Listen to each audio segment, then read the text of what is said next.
Tonight on CTV, students now have a plan to combat one of the most common crimes at CSU, bike theft. And dining services respond to the images of undercooked food in the dining halls. Then, learn how students working in campus safety make sure our sidewalks are safe after snowstorms. All this and much more starting on CTV right now. Good evening, Rams. I'm Natalie Devereaux. And I'm Weston Hubbard. Thank you so much for tuning in to our last show before spring break. As COVID seems to step out of the spotlight, a new harsh light is being shown on all the effects it truly has. Fatal car crashes have increased more than 7% since 2019, even though Americans have driven significantly less since COVID began. The U.S. Department of Transportation's National Highway Traffic Safety Administration reports nearly 40,000 people were killed in motor vehicle accidents in 2020. The staggering increase in crashes is credited to stress and driving under the influence. The pandemic caused job loss, isolation, and depression. The road has become a common place for people to let out those feelings of frustration. We are seeing more aggressive driving overall, and people are making riskier maneuvers. A 29% increase in substance abuse also plays a large role.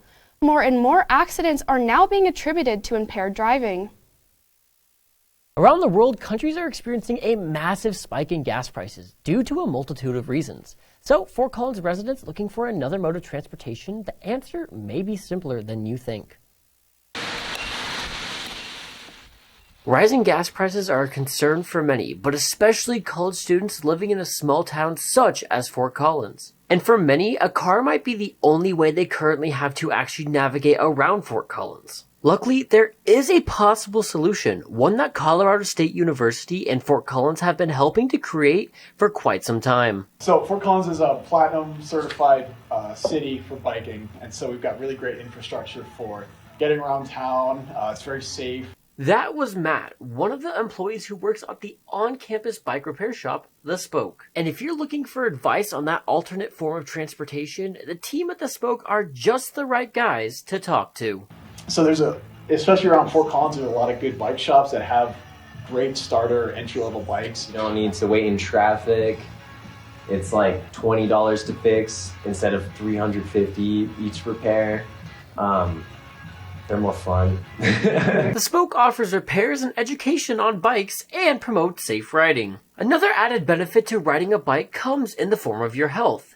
CSU recently released a study that estimated around 200,000 premature deaths could be prevented by getting exercise from riding bikes. You can go out to Horsetooth all the way to like Timnath to the Pooter on bike trails only without ever interacting with the car. With a lighter load on your wallet and health benefits to show, now may be a perfect time to switch from a car to a bike. Now, riding bikes can be that great alternative source of transportation that we just highlighted. However, you may want to be extra protective over any new bike. Natalie has more on that. That's right, Weston. Over 190 bikes are stolen from campus each year. This is one of the most common crimes seen at CSU. Students are tired of waking up to cut locks and empty bike racks and are now taking matters into their own hands with a proposal to the school. CSU is one of 5 colleges to be awarded Bike Platinum status for their infrastructure. But with the high amount of theft, students are left wondering how safe biking really is. I don't think the university is doing enough for us, and I don't think that we have the means to make sure that this is a bike-friendly community.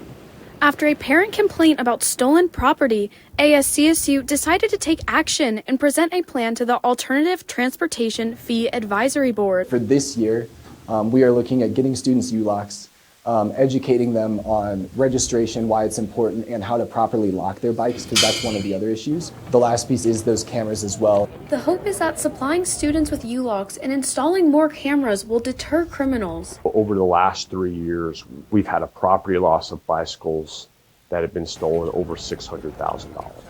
Perpetrators are taking all kinds of bikes from high to low end, and sometimes just a part or two. But why is this? Some of it's crime of opportunity. Someone needs a bicycle, they come on campus, they see one that's unlocked. However, there are many documented instances throughout the country on college campuses of bike theft rings. These crimes have a large impact on students who depend on bikes for transportation. And especially those students that don't have the income to buy another one. don't have the income to even buy a U-lock, don't have the income to do all of these things. What can we do as other students that recognize those issues? The submitted plan relies on student fees, but there is a push for the school to offer more support. They put some money to back these projects that students obviously have been saying they need. That would show that they stand behind being a platinum bike-friendly community. April is when students believe they will hear back on whether the plan will receive funding. Sections of road near Plum Street will experience closures. From March 14th through the 28th, construction will be done around the entrance to Moby Arena. The construction will close the sidewalk and bus stop. Plum Street will also temporarily be converted into a one-lane road. This image shows possible detours that will be available. The accessible route will be along the west side of Fun McGraw and Anderson Academic Buildings, the south side of Moby Drive, and on the east side of the intramural gym.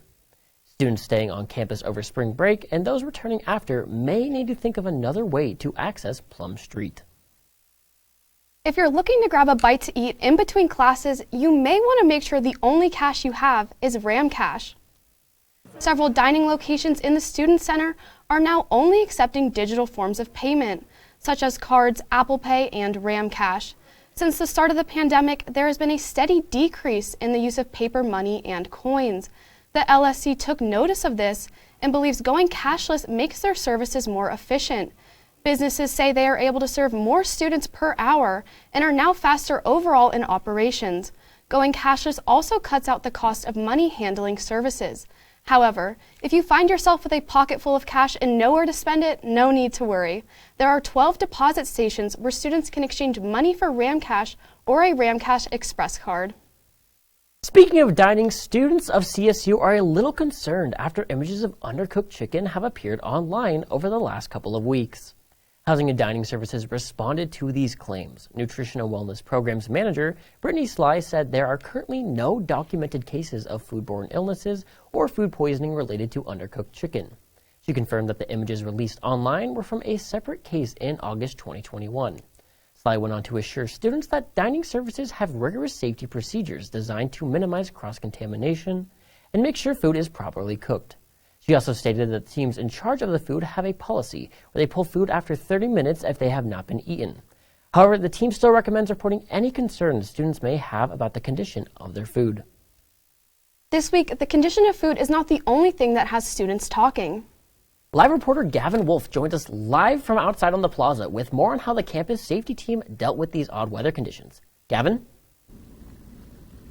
Thanks, guys. If you've lived in Colorado, with record-breaking snowfall this year, clearing snow has been a big part of campus safety. It makes it harder because I don't want to slip, and then I have to dress warmly, and I feel like I have to leave earlier just to make sure I get there on time. The snow and ice can make crossing campus a hassle, but the grounds crew works hard to accommodate to the weather conditions. One thing I learned from moving to Colorado is it snows everywhere, so when there's a bunch of ice and stuff, it makes it dangerous for people when they snow up against doors, it tracks snow inside, so I imagine students appreciate having clear pathways. Owen and many of his colleagues are students here at CSU, but they are up early on snow days to prepare campus for the day ahead. When it snows, I'm usually up around 2 or 2:30 to get in at 4.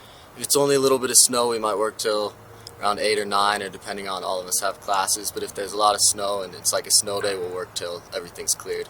For students and staff, common areas are typically cleared by the time they get to campus. There's no way I could get up that early. It's 3, 4 a.m.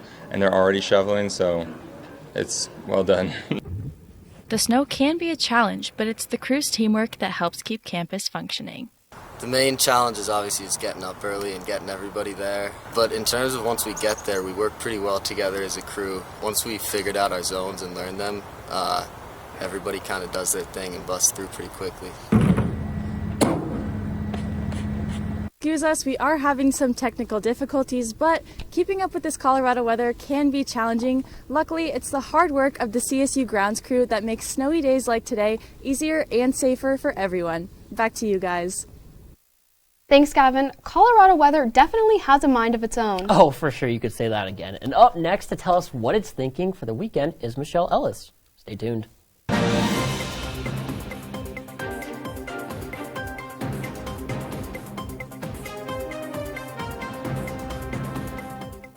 Welcome back from the break, Rams. Jim Thompson, the current city manager of Scottsdale, Arizona, has withdrawn his candidacy to become the city manager of Fort Collins. Thompson was among 5 other candidates and told city officials over the weekend he would no longer run for the position. His decision comes in the wake of Thompson feeling he needs to currently stay within Scottsdale and help its community. In an official news release, Thompson said he was grateful for the opportunity to have ran. He also stated he was honored to be in the final running, but knew it was just not right for him to stay in Fort Collins. With the other 5 candidates remaining, one of them will become the new city manager by the end of March. Colorado government officials are currently looking to pass a bill that will use federal funding to help maintain the Cache-la-Poudre National Heritage Area. The current funding for the area is set to expire in 2024. However, the bill would extend it until 2036. The funding is necessary for the upkeep and preservation of areas like these. The bill is being backed by Colorado Senators Michael Bennet and John Hickenlooper. If passed, it would establish some of the funding to be used at other heritage areas, such as ones in South Park. Senator Bennet has talked about these heritage sites, citing them as an importance of the culture that surrounds them.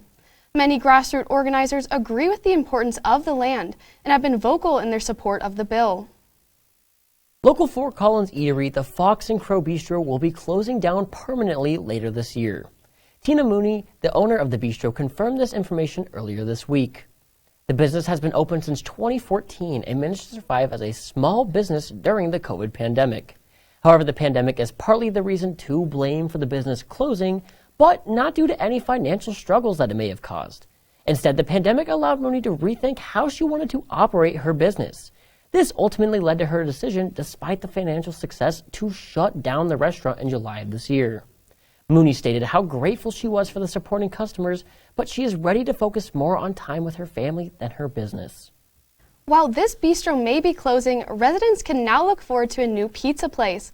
The Corner Slice will be setting up shop in the location of the former Spoon's restaurant. This Steamboat Springs staple serves up New York-style pizza, as well as soups and salad.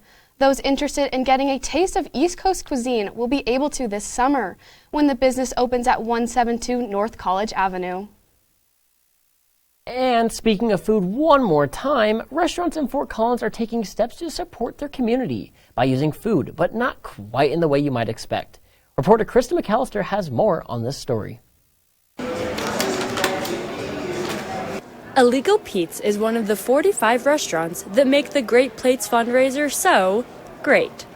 The kind of company that we work for, we've always been about being open and always welcoming to anyone in the community. The Great Plates event is in its 17th year of operation, raising money through Fort Collins restaurants to support the Larimer County Food Bank. And people love it. Fort Collins, I feel like the people out here really like to be involved in things like that, and so they can come in and enjoy each other's company, while at the same time they know they're doing something good and helpful for their own community, so it's fun. The various restaurants provide special deals for $25 and for under $3 until March 14th. I feel like there's more people that don't know what it is. There's been a couple people who know, but for the most part, I think it's new knowledge to most people who come through. They're kind of like, oh, what is this? Do you guys do this often? And then that's when we tell them that it's oh, it's a fundraiser. And so most people who come in, I think, don't know about it. Even if people don't know about the fundraiser before getting to the checkout counter, all the proceeds of this effort go directly to the food bank to help support the community. And as an added bonus, those getting food from the food bank aren't the only ones that benefit from this event. We hope to keep doing it for years to come. It's a lot of fun, and it's great for business, great for the community, and it's great to be a part of something bigger than just, serving food. One of my absolute favorite things that I've had living in Fort Collins is the sense of community, and to see fundraisers like that just being formed to help one another, it's so inspiring and just nice to see. I definitely agree, and I think them raising awareness on these issues is so important, and they're doing it in such a great way. I completely agree, and I honestly it's such a great thing in my opinion.